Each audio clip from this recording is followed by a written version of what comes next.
అందరికీ షలో. Grace gospel ministries వారి అనుదిన వాక్యదానంలో ఈరోజు నిర్గమకాండములోని 3వ అధ్యాయములో చెప్పినటువంటి యాహోవా యొక్క నామాన్ని జ్ఞాపకం చేసుకుంటాం. ఒక పాట పాడి. కడలి లేని కడగళ్ళు లేని కల్లోల స్థితిగతులు తరికే రాని, కడలి లేని కడగండ్లు లేని కల్లోల స్థితిగతులు అసలే రాని సువర్ణ వీధులలో నడిపించేదావా నా యేసయ్యా. సువర్ణ వీధులలో నడిపించేదావా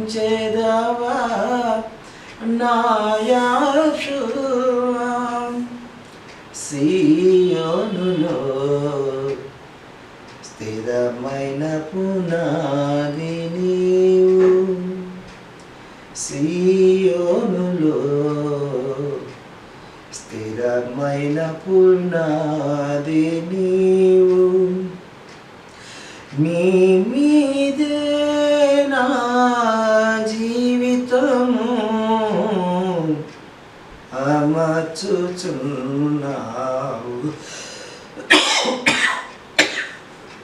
హల్లెలూయా.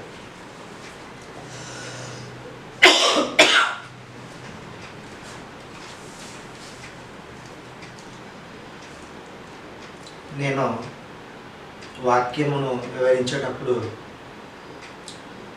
యాహ్వే అని, యెషువా అని, హషేమ్ అని మరి పలుకుతూ ఉండటం వల్ల కొందరికి అభ్యంతరకరంగా ఉంటుంది. కాబట్టి దాని వివరణను నేను ఈరోజు అందరికీ తెలియపరుస్తున్నాను. ఇది అబద్ధ బోధ కాదండి. ఇది హెబ్రీ నామముల నుంచి యాహ్వే అని, యెహోషువా అని, యెషువా అని, హషేమ్ అని ఈ హెబ్రీ నామములను పలకటం జరుగుతూ ఉన్నది. యాహ్వే యాహ్వే అని ఇక్కడ ఉన్నది, యెషువా అని ఇక్కడ ఉన్నది. రాసి ఉంచాను మీకు చెప్పడానికి. ఇంకా యెషువా. ప్రియమైన సహోదరి సహోదరులారా, ఆదిమ హెబ్రీ భాషలో ఆ విధంగా రాసి ఉన్నది. కానీ భాషాంతరంలో యాహ్వే అని, యెహోవా అని ఈ విధంగా మార్పు చెందుతూ ఉన్నది. కాబట్టి మనకు ఆదినామం యాహ్వే అంటే ఉన్నవాడను అనువాడను అర్థం వస్తుంది అన్నమాట. యెషువా అంటే సాల్వేషన్. ఈ యొక్క తండ్రి నామములోనే కుమారుని నామము ఉన్నది. అందుకని నా నామం ఏమనైనా ఎవరికి ఇచ్చేవాళ్ళను కాదని మనకు లేఖన వచనం ద్వారా మనకు తెలియజేస్తూ ఉన్నాడు. ఆయన మహిమ కుమారునికి చెందుతుంది. కుమారుని ద్వారా మనమందరం కూడా తండ్రిని చేరుకుంటూ ఉంటాం. కాబట్టి నా నామములోనే రక్షణ అని మనకు క్రొత్త నిబంధనలో యెషువా వారు తెలియజేశారు. కాబట్టి అందుకు మాత్రమే ఆదిమ హెబ్రీ భాషలో ఏ నామం అయితే ఉన్నదో ఆ నామాన్ని నేను ఉచ్చరించడానికి ప్రయత్నిస్తూ ఉంటాను. ఇక హషేమ్ అని ఎందుకు ఉచ్చరిస్తూ ఉంటారంటే హషేమ్ అంటే ది నేమ్. పట్టణము కానీ ఊరుగా పట్టణం ముందు ది నేమ్ అని ది అని రాస్తారంటే అది ప్రత్యేకమైనది. ఇక్కడ కూడా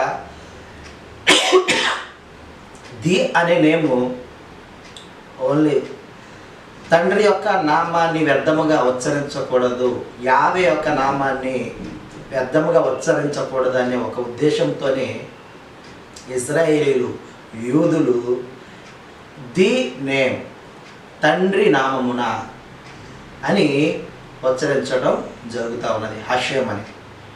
కాబట్టి ప్రియమైన సహోదరి సహోదరులారా, నేను పలికే విధానం ఆదిమ హెబ్రీ భాషలో నుంచి తీసుకొని ఈ పదాలు పలుకుతున్నాను.